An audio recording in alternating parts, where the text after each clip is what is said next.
This channel does not promote any violent, harmful, or illegal activities. All content provided by this channel is meant for an educational purpose only. Cancer Healer Center, a new beginning. মহাকুম্ভকে নিয়ে কিন্তু আরও একটা তত্ত্ব আছে, কারণ মহাকুম্ভে মৃত্যু নিয়ে সরব হয়েছেন মুখ্যমন্ত্রী মমতা বন্দ্যোপাধ্যায়। তিনি বলেছেন যে দুর্ঘটনা তো ঘটতেই পারে, কিন্তু ঠিকমতো পরিকল্পনা করা সেটারও দরকার। মৃতদেহের ময়নাতদন্ত না করেই বাংলায় পাঠানো হচ্ছে দেহ।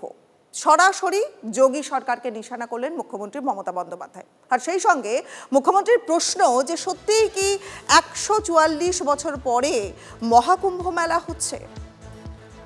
আমি নাইবা বললাম, ওটা এখন মৃত্যু কুম্ভ হয়ে গেছে, মৃত্যু কূপের মতো। प्रयागराज में आईना दिखाने का काम किया है। जो लोग भारत और भारतीयता को, सनातन परंपरा को अक्सर कटघरे में खड़ा करने का प्रयास करते थे। আপনারা যেটা বলছেন সেটা অসত্য। আমি কোনো ধর্মকে জীবনে অসম্মান করিনি, করবও না।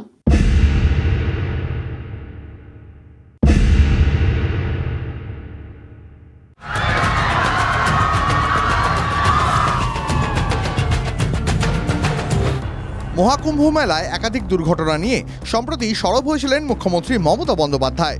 বিধানসভার বাজেট অধিবেশনের ভাষণে মৃত্যুকুম্ভ শব্দটি ব্যবহার করেছিলেন তিনি। তাই নিয়ে রেড়ে করে উঠেছিলেন বঙ্গ বিজেপির নেতারা। যদিও মুখ্যমন্ত্রীর দাবি, তার মন্তব্যের অপব্যাখ্যা করা হচ্ছে। আমি যারা কুম্ভে স্নান করছি আমি কিচ্ছু বলবো না, তাদের প্রতি আমার সম্মান আছে। আমি কিন্তু কুম্ভ স্নান নিয়ে একটি কথাও বলিনি। ভাই, কে কোথায় যাবে, কোথায় স্নান করবে, কোথায় খাবে, কোথায় কি করবে সেটা তার নিজস্ব ব্যাপার। ধর্ম যার যার আপনার। এরপরেও অবশ্য কুম্ভ মেলার ব্যবস্থাপনা নিয়ে যোগী সরকারকে নিশানা করতে ছাড়েননি মমতা বন্দ্যোপাধ্যায়। কতটা ক্যাপাসিটি আছে, কতটা ক্যাপাসিটির মধ্যে কত মানুষ যেতে পারে, কিভাবে যেতে পারে, সেগুলো ভাবনা চিন্তা করে করার জন্যই আমরা প্ল্যানিংয়ের ব্যাপারে বলেছিলাম। After incident, after accident planning না করি ঠিক মতো, সেটাতে মানুষ সাফার করে। আসলে কুম্ভের যে আয়োজন সেটা মুখ্যমন্ত্রী জানেন, তার 14 পুরুষও সেই আয়োজন করতে পারবেন না। আর যে মৃত্যুর কথা বলছেন, যে দুর্ঘটনার কথা বলছেন, আমি বলছি ওখানে পদপিষ্ট হয়ে যত লোক মারা গেছে, এখানে তার থেকে অনেক বেশি মানুষ চাকার তলায় পৃষ্ঠ হয়ে প্রতিদিন পশ্চিমবঙ্গে মারা যায়। শুধু বাংলার বিজেপি নেতারাই নয়, মমতা বন্দ্যোপাধ্যায়ের মন্তব্যের তীব্র বিরোধিতা করে তোপ দাগেন উত্তরপ্রদেশের মুখ্যমন্ত্রী যোগী আদিত্যনাথও। किसी ने सच कहा कि महाकुंभ में जिसने जो तलाशा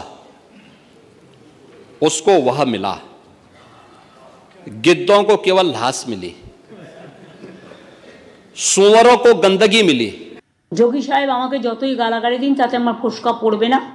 অ্যাজ এ চিফ মিনিস্টার আমার নিশ্চয়ই শ্রদ্ধা আছে, কিন্তু আমি বলবো যারা বিপদে পড়েছে, যে পরিবারগুলো যাদের আপনারা পোস্টমর্টমও দেননি, আপনারা যখন টাকা অ্যানাউন্স করেছেন, আমি মনে করি পরিবারগুলোকে সেটা ইমিডিয়েট দিয়ে দেওয়া উচিত।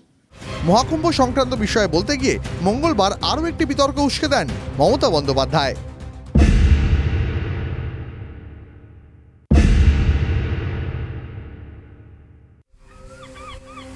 কথায় বলে, বিশ্বাসে মেলায় বস্তু তর্কে বহুদূর।